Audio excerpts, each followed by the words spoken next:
السلام عليكم ورحمة الله وبركاته.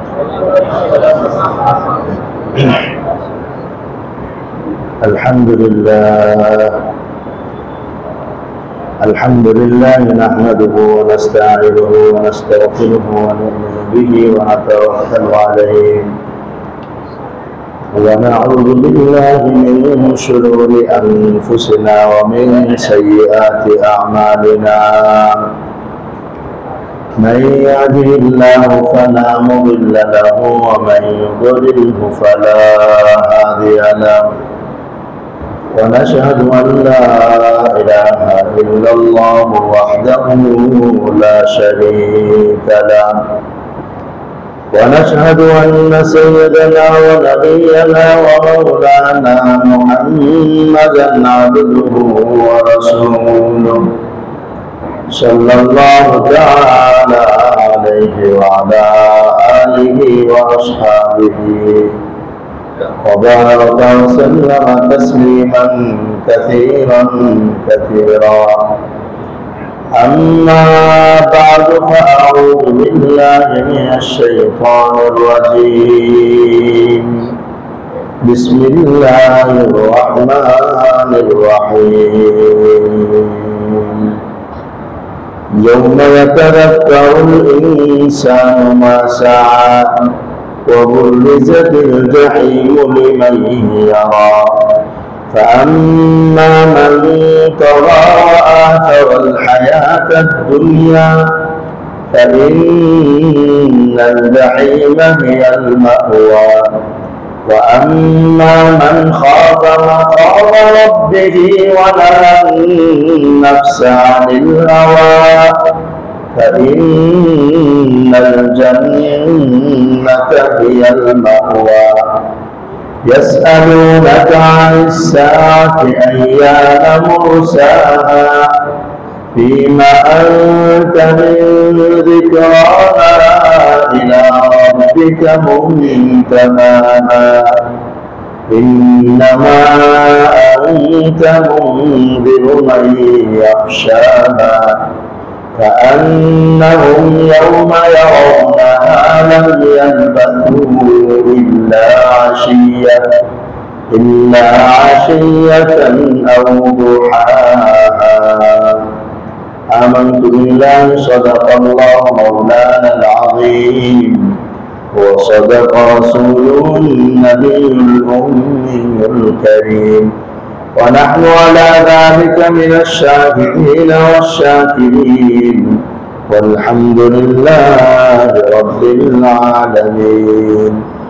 سبحانك لا علم لنا إلا ما علمتنا، إنك أنت العليم الحكيم.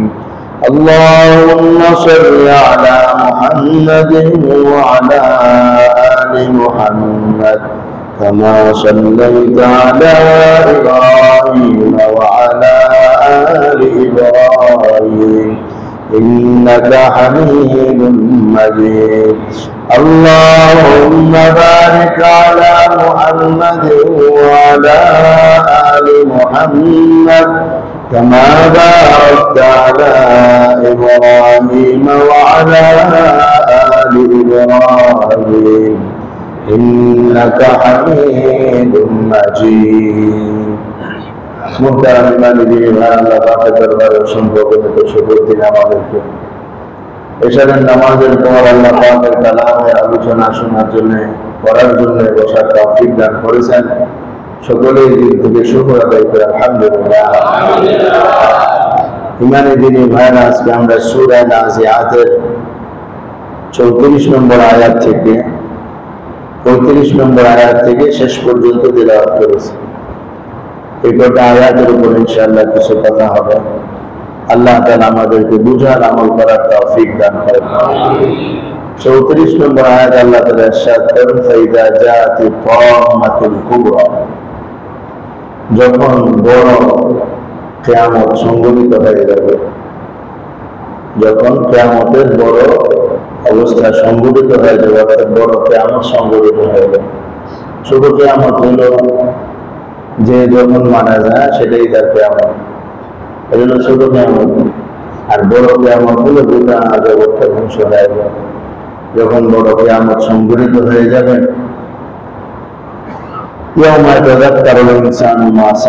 তখন মানুষ যে চেষ্টা প্রচেষ্টা করেছিল দুনিয়াতে সেগুলোকে স্মরণ করবে, দুনিয়াতে যা উপার্জন করেছিল সেটাকেই স্মরণ করবে, মনে করবে, দুনিয়ার সব কিছুর কথা মনে করবে, এবং সেগুলো আমল নামার আকৃতিতে সামনেও দেওয়া হবে। আর জাহান্নামকে হাসরবাসীর সামনে উপস্থিত করা হবে। প্রত্যেক ব্যক্তি জাহান্নামকে দেখতে পাবে। সুতরাং যে অবাধ্য হয়েছিল দুনিয়ার জীবনকে প্রাধান্য দিয়েছিল, জাহান্নামে হবে তার ঠিকানা। 39 নম্বর পর্যন্ত আয়াত তর্জমা করা হলো। তো এই আয়াতের শুরুতে হয়ে গেল ইয়াউমা তাযাক্কারুল ইনসানু মা সাআ। কিয়ামত হয়ে যাওয়ার পর হাসরের ময়দানে যখন সবাই একত্রিত হবে, তখন মানুষ স্মরণ করবে যা সে অর্জন করেছে। দুনিয়ার জীবনের সব অর্জনের কথা তখন মনে পড়বে। কে ভালো, কে মন্দ, কে কে ভালো কাজ করেছিল তারা ভালো কাজের কথা মনে করতে থাকবে, যারা মন্দ কাজ করেছিল তারা মন্দ কাজের কথা মনে করতে থাকবে। নিজের জীবনের অন্যায়, অনাচার, পাপাচার আর মন্দের কারণে প্রভাব এতটাই কঠোর অবস্থান নিজের ভিতরে হবে, এতটা ভীতবিহ্বল এবং আতঙ্ক নিজের ভিতরে ছড়িয়ে পড়বে যে হাসরের ময়দানে উপরের দিকে দৃষ্টি ছাড়া ডানে বামে নিচে আর কোনো দিকে দৃষ্টি যাবে, চোখ যেন আটকায় যাবে উপরের দিকে। কেন? আমার সারা জীবনের আমল নামা আমার কাছে পেশ করা হয়। এতটা ভয়াবহ অবস্থা হবে। হুজুর সাল্লাল্লাহু আলাইহি ওয়াসাল্লামকে আম্মা জান হযরত আয়েশা রাদিয়াল্লাহু তাআলা জিজ্ঞেস করেছিলেন, ইয়া রাসূলুল্লাহ, হাল তাযকুরুনা আলাইকুম ইয়াওমাল কিয়ামা, কিয়ামতের দিবসে কি আপনার পরিবারের লোকজনের কথা মনে থাকবে? নবীজি বলছিলেন, আয়েশা, 3 জায়গা আছে সেখানে কেউ কাউকে মনে রাখবে না। আর মধ্যে 1 নম্বরের জায়গা হলো আমল নামা প্রাপ্তির সময়। কি আমল নামা প্রাপ্তি হয়, কোন আমলটা আমাদের হাতে আসে, এইটার পেরেশানির কারণে কেউ কারো কথা মনে রাখবে না। সব উপরের দিকে এমন ভাবে তাকায় থাকবে মনে হবে যেন দৃষ্টি আটকায় গেছে। সবার বস্ত্রহীন থাকবে, কারো গায়ে কাপড় চোপড় থাকবে না। এই জন্য একদিন আম্মা জান আয়েশা জিজ্ঞেস করছিলেন, লজ্জা হবে না আমাদের? বলছিলেন, আয়েশা, এতটাই পেরেশান এবং কিং কর্তব্য বিমূঢ় হয়ে থাকবে মানুষেরা যে ডানে বামে তাকানোর মতো কোনো জ্ঞানই থাকবে না। একটাই চিন্তা, আমল নামার কি যেন আসে। ইয়াউমা তাযাক্কারুল ইনসানু মা সাআ, যা খাওয়াইছে সেটার দিকে পেরেশান হয়ে থাকে, কি আসবে আজকে। আমরা যখন আমাদের মন্দ আমলের ব্যাপারে কতটাই না আশঙ্কিত হব যে আজ তো সে আমল আমার নামে হাজির হয়ে যায়, আমি সে আমল দেখতে পারবো। আমল নামা যখন আসবে ভয়াবহ পরিস্থিতি হবে। আল্লাহ কোরআনের মধ্যে বলেন, ওয়াজিআল কিতাব ফাতারাল মুজরিমিনা মুশফিকিনা মিম্মা ফীহি ويقولون يا ويلتنا ما لهذا الكتاب لا يغادر صغيرة ولا كبيرة إلا أحصاها। আল্লাহ বলেন, কিতাব দেওয়া হবে, হে নবী আপনি দেখবেন অপরাধীদেরকে, ফাতারাল মুজরিমিনা মুশফিকিনা মিম্মা ফীহি, ওই কিতাবের মধ্যে যা আছে এর কারণে ভয়ে মুশফিকিন, ভয় থরথর করে কাঁপতে থাকবে আর বলতে থাকবে, ইয়া ওয়াইলাতানা মা লিহাযাল কিতাব, আর এটা কেমন কিতাব, লা ইউগাদিরু সগীরা ওয়ালা কাবীরা, ছোট্ট কোনো গুনাহকেও ছাড়ে নাই, বড় কোনো গুনাহকেও ছাড়ে নাই। ছোট্ট থেকে ছোট্ট বিষয় এটাও লেখা এর মধ্যে, কল্পনা হতে করি না এটা আমল নামায় আমার বিরুদ্ধে লেখা হতে পারে, কিন্তু সেটাও আমল নামার ভিতরে লিপিবদ্ধ থাকবে, যার কারণে আফসোস করে সেদিন মানুষের কথা বলবে, কি কিতাব এটা, সহজের মধ্যে রয়েছে। আমার দোস্ত, সে ভয়াবহ দিন আমাদের সবার সামনে আসতেছে। এজন্য আল্লাহ রাব্বুল আলামিন আমাদের শোনায় দিতেছেন, ইয়াউমা ইয়াতাযাক্কারুল ইনসানু মা সাআ, সেদিন মানুষ যা অর্জন করেছিল স্মরণ করতে থাকে, কি কামাইছে, কি করছে দুনিয়ার জিন্দেগিতে, সব চিন্তা সেদিন চলে আসে। আজকে তো ভাবি না, কাজ করার আগে একবারও ভাবে না আমার সময় কোথায় আমাদের, কিন্তু আজ না ভাবলেও কাল অবশ্যই ভাবতে হবে। বাবা থেকে যে অবস্থা কথা, কিন্তু সৌভাগ্যবান সেই যে আজকে ভাইবা শুনে কাজ করে, আজকে বুদ্ধি রাইটা কাজ করে, কাজ করার আগে একবার চিন্তা করে আমার রব এতে নারাজ না, এতে খুশি হবেন না নারাজ হবেন, এটা একবার চিন্তা করে তারপরে কাজ করে। তাকে সেদিন ভাবতে হবে না, টেনশনও করতে হবে না। আমল নামা ডান হাতে যারা প্রাপ্ত হবে, আহা কি আনন্দ তাদের মধ্যে বিরাজ করবে। আল্লাহ বলেন, بيمينه فسوف يحاسب حسابا يسيرا فأما من أوتي كتابه بيمينه فسوف يحاسب حسابا يسيرا وينقلب إلى أهله مسرورا। যার আমল নামা ডান হাতে আসবে এতটা খুশি হবে, এতটা খুশি হবে। আজকে দুনিয়ায় পরীক্ষার রেজাল্ট প্রাপ্তি যারা হয় এবং সর্বোচ্চ নাম্বারে যারা নাম্বার পায় তারাও এতটা খুশি হয় না যতটা খুশি সেদিন যার আমল নামা ডান হাতে আসবে। فأما من أوتي كتابه بيمينه فسوف يحاسب حسابا يسيرا। ডান হাতে আমল নামা শর্ত হলো হিসাবটা সহজ হয়ে গেছে, এর হিসাব আর কোন কঠিন হবে না। وينقلب إلى أهله مسرورا। আনন্দের অতিশয্যায় পরিবারের সব সদস্যের কাছে ঘুরতে থাকবো আর ফিরতে থাকবো, দেখো আমার আমল নামা ডান হাতে আল্লাহ দান করছে। وأما من أوتي كتابه وراء ظهره فسوف يدعو ثبورا ويصلى سعيرا إنه كان في أهله مسرورا। আর যার আমল নামা বাম হাতের মধ্যে আসবে, পিছন দিক দিয়ে তার বাম হাতের মধ্যে এসে বসবে, সে আমল নামা পাওয়া মাত্রই মৃত্যুকে কামনা করতে থাকবে, যা যদি মরে যেতাম এই আমল নামা বাম হাতে পাওয়ার করে না, যদি মরে যেতাম তাহলে ভালো ছিল। কেন আমল নামা বাম হাতে আসছে? আমল নামা বাম হাতের আশার উত্তর হলেও তোমার অবস্থা বড় কঠিন হবে।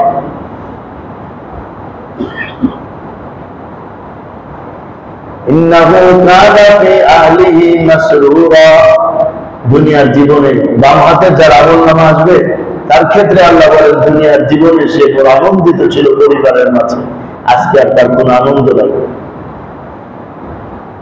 এই জন্য আমার দোস্ত, চিন্তা সেদিন মানুষ করবে যে কি আমল নামা আমার হবে, এই চিন্তায় ডানে বামে নিচে কেউ টাকা একদম করে তাকায় থাকবে।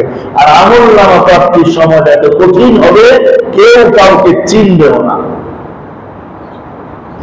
যতক্ষণ না আমল নামার ফয়সালা না হবে।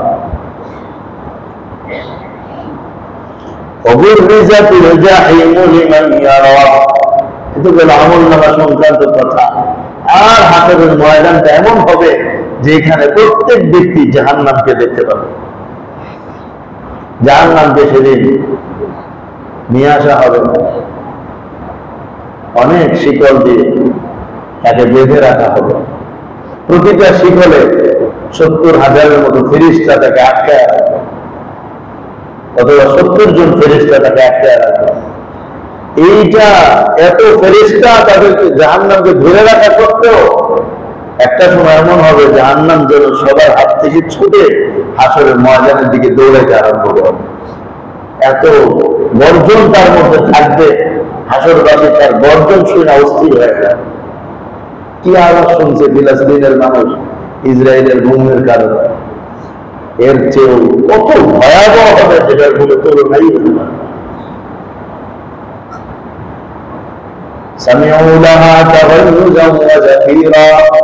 আল্লাহ কুরআনের মধ্যে বলেন যে তার ক্রোধের আওয়াজ সবাই শুনতে পাবে।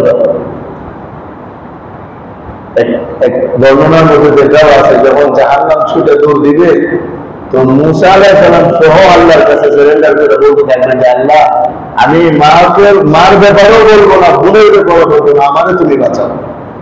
এতটা ভয়াবহ পরিস্থিতি সৃষ্টি হয়ে যাবে। হযরত জিবরীল আলাইহিস ব্যাপার আছে, হযরত জিবরাইল আলাইহিস সালাম আল্লাহর সামনে বসে বলতে আল্লাহ তুমি বাঁচাও। কারণ জাহান্নাম যখন রশি ছাড়া হয়ে গেছে, তো কতটা ভয়াবহ পরিস্থিতি হবে, আল্লাহ রাব্বুল ইজ্জত তার কুদরতি ভাবে তাকে থামাবেন। সমস্ত মানুষদের যে কর্মকাণ্ড, কেন এরকমটা করা হবে, মারাত্মক ভীতি সঞ্চার করা হয়। কতটা ভয় যদি মনে করা হয় যে এখন আমাকে ধরে নিয়ে যাবে, এটা কতটুকু ভয় হবে, এর চেয়ে কোটি কোটি গুণ বেশি ভয় হবে যে জাহান্নাম আমার জন্য অপেক্ষা করতেছে। فَأَمَّا مَنْ طَغَى وَآثَرَ الْحَيَاةَ الدُّنْيَا, কার জন্য হবে সেদিনের জাহান্নাম?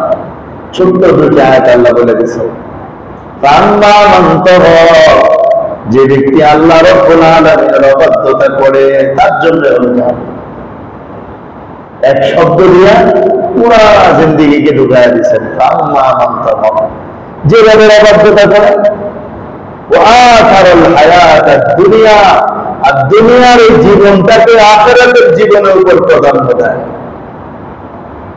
দুনিয়ার জীবনটাকে আখিরাতের জীবনের উপর প্রাধান্য দেয়। যে কোনো কাজে কর্মে দুনিয়াটাকে চিন্তা করে, আখিরাতকে চিন্তা করে না, সেই তো দুনিয়াকে প্রাধান্য দিল, আখিরাতকে প্রাধান্য দিল না। হ্যাঁ, আমার দুষ্ট হুজুর আকরাম সাল্লাল্লাহু আলাইহি ওয়াসাল্লাম একবার বিবিদের সাথে মন মালিন্য হলো, সব বিবিদের সাথে মন মালিন্য হলো। কারণটা কি ছিল? মদিনায় যখন আহজাবের যুদ্ধ হলো, খন্দকের যুদ্ধ হলো, যুদ্ধের পর ইহুদিদেরকে মদিনা শরীফ থেকে বিতাড়িত করা হয়েছে তাদের গাদ্দারির কারণে। ফলে মুসলমানরা অনেক গনিমতের মালিক হয়ে গেছে। তখন বিবিরা নবীজির কাছে দাবি করছিল যে এখন তো আল্লাহ প্রাচুর্যতা দিচ্ছে অনেক, আমরা সারা বছর কষ্ট করি, আমাদের বাৎসরিক ভাতাটা, বাৎসরিক খরচটা আরেকটু বাড়াইয়া দেন। সাথে তারা এটাও বলছিল, রোম পারস্যের রানীরা, রাজার বউরা, রানীরা, এরা কত সুখে থাকে, আমরা কষ্ট করি। এরকম কথা নবীজি এতটা রাগান্বিত হলেন, কসম করলেন, রাগান্বিত হয়ে প্রতিজ্ঞা করলেন যে 1 মাস বিবিদের কাছে যাবেন না। পুরা মদিনায় মানুষ কাঁদতে আরম্ভ করছে। আল্লাহ নবী এত রাগান্বিত ছিলেন, এই জন্য নবীজি আলাদা একটা ঘর বানায় ওই ঘরের মধ্যে বসে দিয়েছেন, বাইরে যান না, আরো ঘরের ভিতরে যাওয়ার অনুমতিও নেই। সাহাবায়ে কেরাম মসজিদে নববীতে বসে কাঁদতেছেন। হযরত ওমর গেলেন, ঘরের যে খাদেম ছিল তাকে বললেন যে বলো ওমর আসছে। সে বলছে ইয়া রাসূলুল্লাহ, ওমর আসছে। নবীজি কোনো উত্তরে দিলেন না। ইনি এসে ওমরকে বললেন, আমি বলছি আপনার কথা। নবীজি কোনো কথা বলেন না। হযরত ওমর রাদিয়াল্লাহু আনহু তিনিও মসজিদে নববীতে বসে কাঁদতে আরম্ভ করছেন। যেহেতু নবীজি রাগান্বিত, নবী কি বিবিদেরকে তালাক দিয়েছেন কি দিয়েছেন না এটাও নিশ্চিত না। এখন ওনার মেয়ে হযরত হাফসা, নবীজির স্ত্রী, আমাদের মা, ওনাকে জিজ্ঞেস করছেন তালাক দিছে? কোনা তালাক দেয় না, রাগ করে চলে গেছে। তো ওমর রাদিয়াল্লাহু আনহু দ্বিতীয়বার আবার আসলেন, এসে বললেন বলো ওমর আসছে। যা বলছে ইয়া রাসূল, ওমর আসছে। বলছে আসতে দাও, আসতে বলো। ওমর ভিতরে গেছেন, গিয়ে দেখেন আল্লাহ নবী সাল্লাল্লাহু আলাইহি ওয়াসাল্লাম একটা চাটাইয়ের উপর, খেজুর চাটাই, এটার উপরে শুয়েছেন।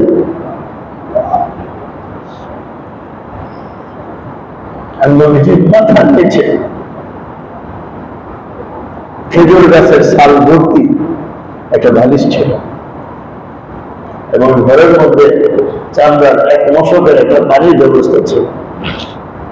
শরীর মুবারকের সাথে ছাটায়ের দাগ পড়ে গেছে। ওমর যাওয়ার পর নবীজি বসলেন।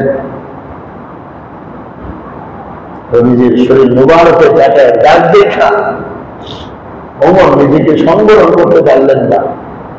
কান্না বিজড়িত কণ্ঠে বললেন, ইয়া রাসূলুল্লাহ, এবং পারস্যের রাজা বাদশারা আল্লাহ দুশমনরা এত সুখ শান্তিতে থাকে, আর আপনি দুই জাহানের বাদশা, আপনার ঘরের এই অবস্থা, এই চাপের উপরে ঘুমাইতেছে, এই একটা বালিশ আর একটু পানি, আপনি কিছু নেই। নবীজি ডাকতে আবার, আপনি সাক্ষী আনতে ওমর, ওমর তুমি কি এখনো সন্দেহের মতো পড়ে আছো? উলাইকা কওমুন قد عجلت لهم طيباتهم في حياة الدنيا। ওমর, এই রোম আর পারস্য এরা তো এমন এক জাতি যাদের ভালোটা আল্লাহ সবটাই দুনিয়াতে দিয়ে দিয়েছেন, আখিরাতে এদের জন্য কিছুই নাই।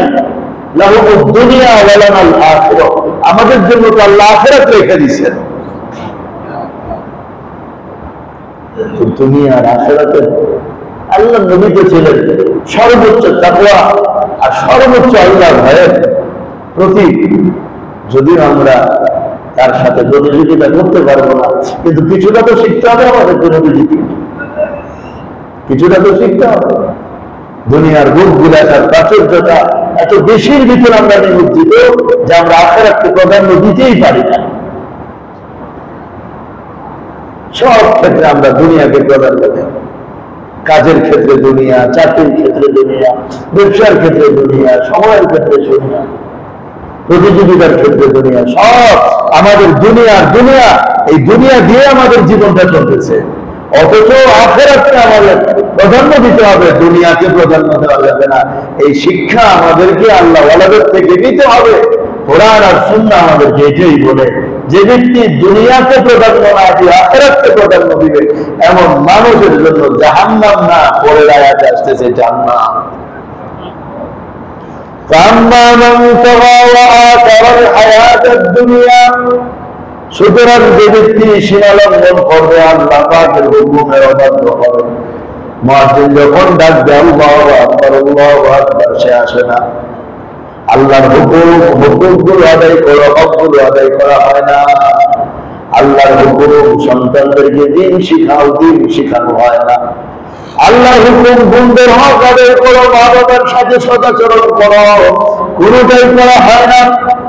এক নিজের মন যা চায় সেটাকেই মানুষ এখন দিন বানায় নিয়েছে।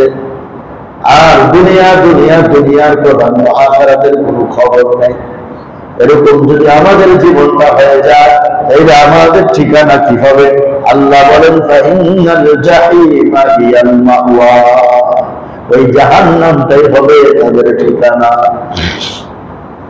وَأَمَّا مَنْ خَافَ مَقَامَ رَبِّهِ وَنَهَى النَّفْسَ عَنِ الْهَوَى, এরপর আল্লাহ রাব্বুল আলামিন ইরশাদ করেন, যে ব্যক্তি আল্লাহকে ভয় করে, আল্লাহর সামনে দাঁড়াইতে হবে এই কথার ভয় করে, وَنَهَى النَّفْسَ عَنِ الْهَوَى, এবং মনকে তার খাহেশাত থেকে বিরত রাখে, فَإِنَّ الْجَنَّةَ هِيَ الْمَأْوَى, এই দুই গুণ অর্জনকারী মানুষের জন্য হলো জান্নাত। অভিজ্ঞা দুইটা দোষ বলছেন, এর জন্য ঠিকানা জাহান্নাম। এখানে দুইটা গুণ বলছেন, এর ঠিকানা হবে জান্নাত। দোষ দুইটা কি? এক নম্বর হলো অবাধ্য হওয়া, দুই নম্বর হলো দুনিয়াকে প্রাধান্য দেওয়া, আখিরাতকে প্রাধান্য না দেওয়া। আর গুণ দুটো হলো, এক নম্বরে রবের সামনে দাঁড়ানোকে ভয় করা, আর দুই নম্বর মনের চাহিদাকে বর্জন করা, যেটাকে আমরা বলি খাহাজাতে নফসানি, প্রবৃত্তির দমন। মন যা চায় তা না, আমার রব কি চায় সেটা। এই কোয়ালিটিতে আমাদের আসতেই হবে, তাইলে আমাদের ঠিকানা হবে জান্নাত, নতুবা আমাদের ঠিকানা জাহান্নাম। তাহলে এক নম্বর, দিলের ভিতরে ভয় পয়দা করা, আমাকে আল্লাহর সামনে দাঁড়াইতে হবে, আমাকে আল্লাহর সামনে দাঁড়াইতে হবে। আমি আজ যাই করতেছি, এই সব কিছু আল্লাহর সামনে দাঁড়া আমাকে কথা বলতে হবে। আমার আমল নামা নিয়ে আমাকে আল্লাহর সামনে দাঁড়াইতে হবে। আল্লাহ আমাদের সবচেয়ে বড় পুরুষ, আলাইহিসসাল্লাহু বিআহকামিল হাকিমিন। আল্লাহ কোরআনে প্রশ্ন করে বলেন, আল্লাহ কি সবচেয়ে বড় হাকিম আর ফয়সালাকারী নয়? আল্লাহ সবচেয়ে বড় হাকিম, সবচেয়ে বড় ফয়সালা, সবচেয়ে বড় কোর্ট হলো আল্লাহর কোর্ট, আল্লাহর আদালত। ওই আদালতে আমাকে আপনাকে দাঁড়াইতে হবে। দুনিয়ার আদালতে তো দাঁড়াইতে হয় না, সুপ্রিম কোর্ট তো দূরের কথা, হাইকোর্টও পরের কথা, জজ কোর্টে দাঁড়াইতে মানুষের জন্য বড় ভয়ঙ্কর অবস্থা হয়। সেখানে মহান রব্বুল আলামিনের সামনে দাঁড়ায় পুরা জিন্দেগীর হিসাব দেওয়া কার সাহস আছে? فأما من خاف مقام ربه ونهى النفس عن الهوى, যে ব্যক্তি রবের সামনে দাঁড়ানোটাকে ভয় করে,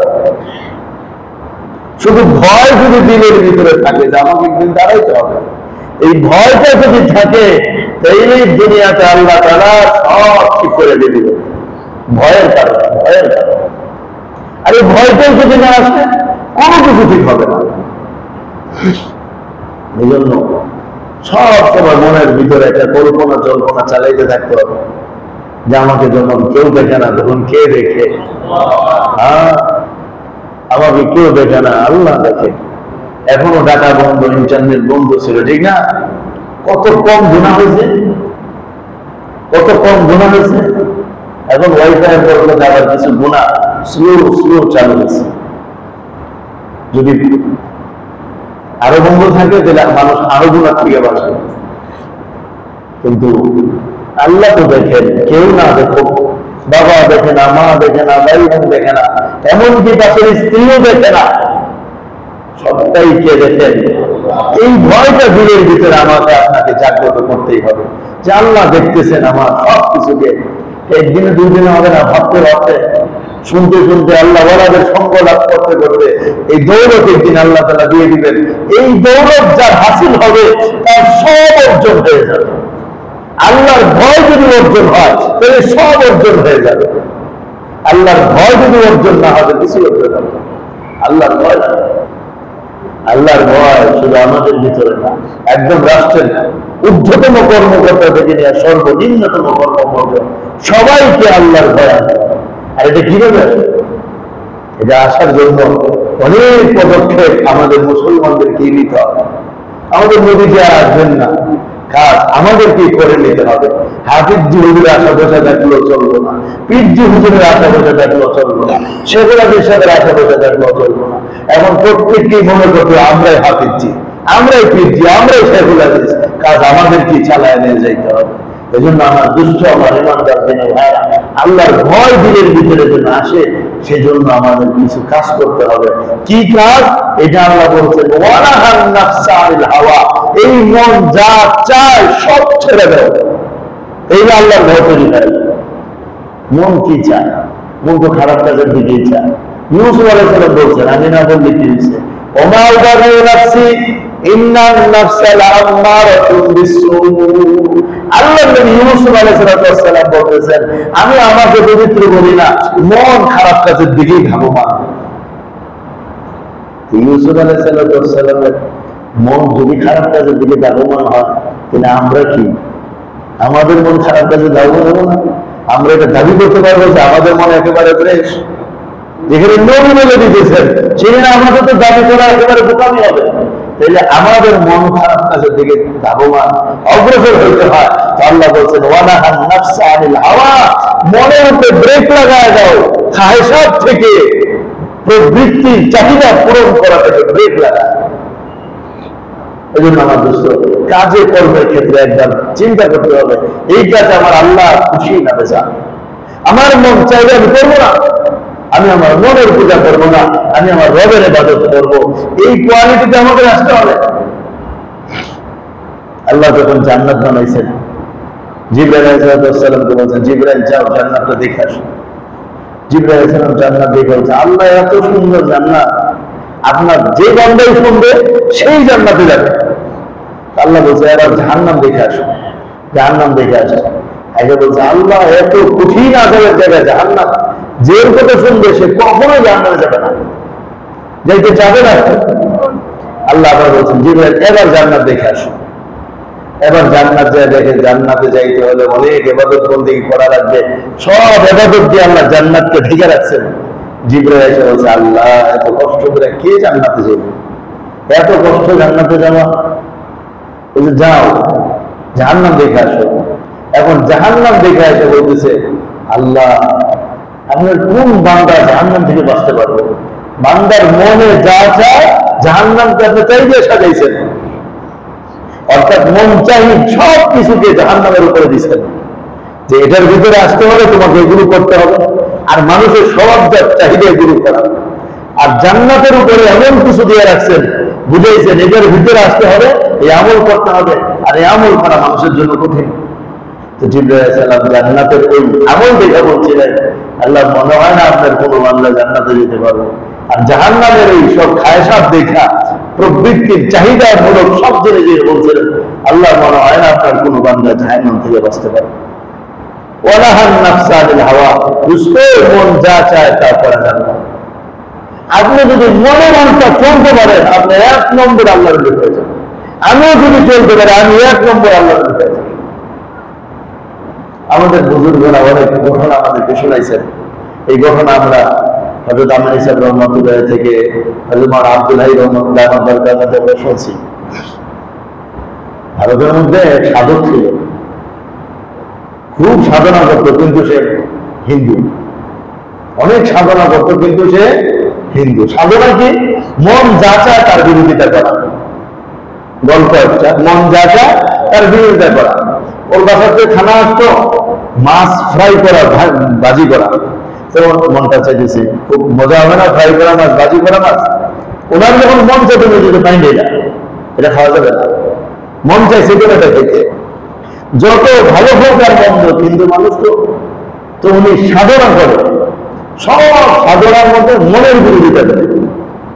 এই কারণে সাধনা মানে চোখ বন্ধ ইত্যাদি ইত্যাদি সাধনা। তো মন চায় দেখতে উনি দেখে না, মন চায় শুনতে উনি শুনে না, মন চায় ভালো কিছু খাইতে উনি খায় না। উনি কোন রকম একটা আজীব জীবন অবলম্বন করছে, কিন্তু লোকটা হিন্দু মানুষ। এইটার কারণে তার মধ্যে এমন একটা পাওয়ার তৈরি হয়েছে, যে কোনো রোগাক্রান্ত মানুষকে ফু দিলে রোগ ভালো হয়ে যায় সাথে সাথে। ওই দিকে এক বড় আল্লাহওয়ালা ছিলেন, মুসলমানদের মতো এক বড় আল্লাহওয়ালা ছিলেন। ওনার ছিল একটা বেড়াম, মির্গি বেড়ামের মতো। কিছুদিন পরে পরে এটা হইতো, হইলে আর ওনার কোনো জ্ঞান থাকতো না, সংজ্ঞা হারিয়ে ফেলতেন। একদিন 2 দিন, অনেকদিন পরে মুরিদরা বলছে, আজকে হুজুরে ওই ঠাকুরের কাছে নিয়ে যাবে। ঠাকুর ফু দেওয়া লাগে না, শুধু টাকাইলেই ভালো হয়ে যায়। হুজুরকে একদিন বলতো, হুজুর আপনি যদি আবার এরকম হন, আপনার যে কষ্ট হয়, আমরা আপনার ঠাকুরের কাছে নিই। তো হুজুর বলছে, দেখ বাবা, এই হিন্দু বেটার কাছে নিয়ে আমার অপমান করছে। আল্লাহ আল্লাহ রসুল যে আমল দেওয়া শিখেছে, এটাই যথেষ্ট। দুনিয়ার জন্য যদি কষ্ট করা লাগে, আমার আল্লাহ এই পরীক্ষার মধ্যে বলছেন, আমি এটাই খুশি, আমার হিন্দু বেটার কাছে নেওয়ার দরকার।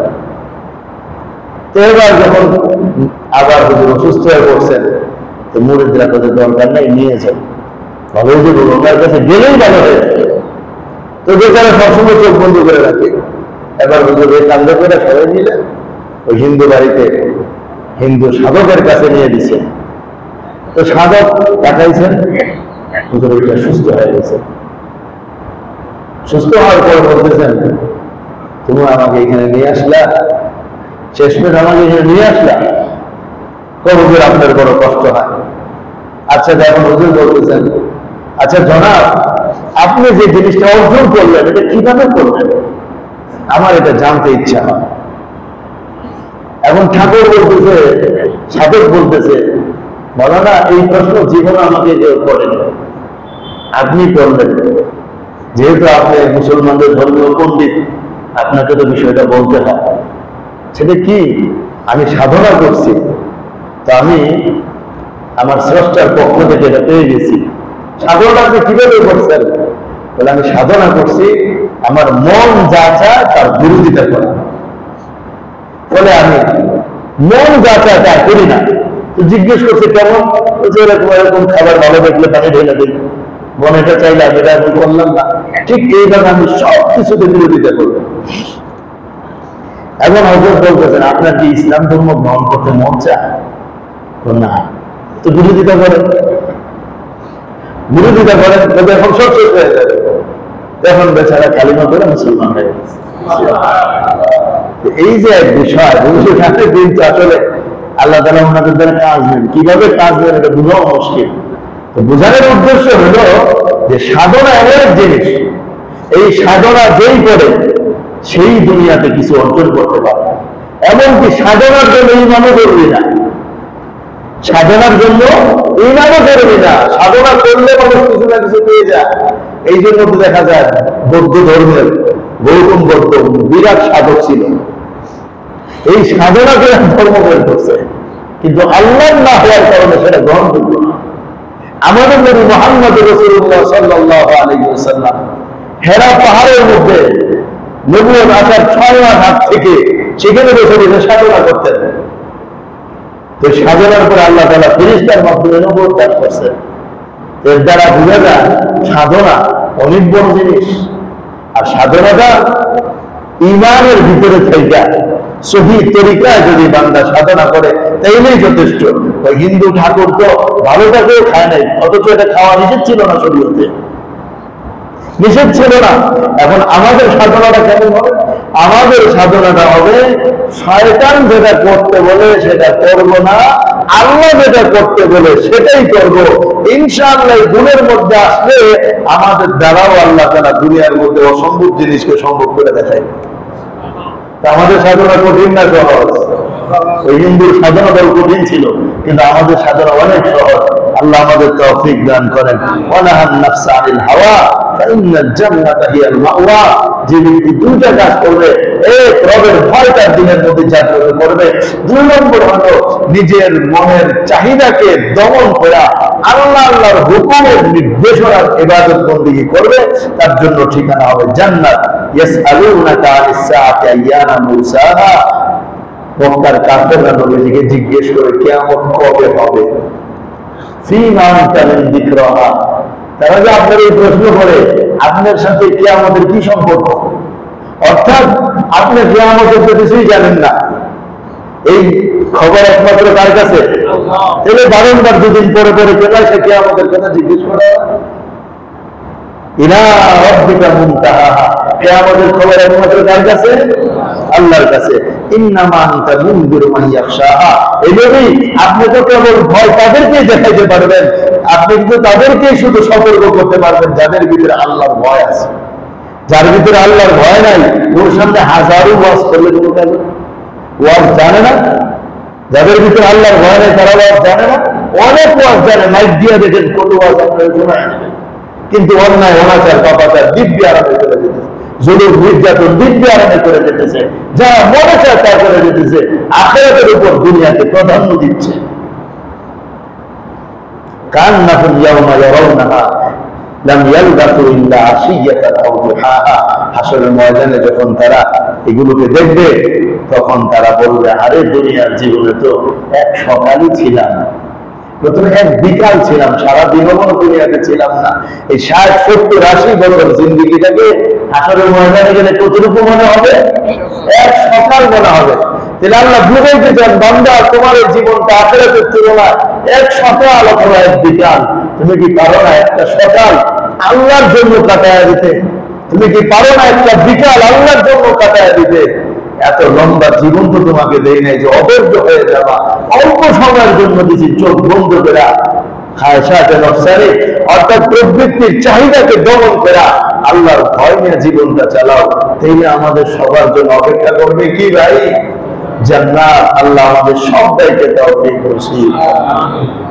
وآخر دعوانا الحمد لله رب العالمين. وشكر ذكر لا إله إلا الله لا إله إلا الله لا إله إلا الله لا إله إلا الله. যে সমস্ত ছোট ভাইরা আসছে দোয়ার সময় বই পায় নাই, দোয়ার বই নিয়ে আসা হয়েছে। দোয়ার পরে ইনশাআল্লাহ ছোট ভাইরা দোয়ার বই নিয়ে যাবে, আগামী মাসে দোয়া মুখস্থ করে শোনাবেন ইনশাআল্লাহ। লা ইলাহা ইল্লাল্লাহ লা ইলাহা ইল্লাল্লাহ লা ইলাহা ইল্লাল্লাহ লা ইলাহা ইল্লাল্লাহ লা ইলাহা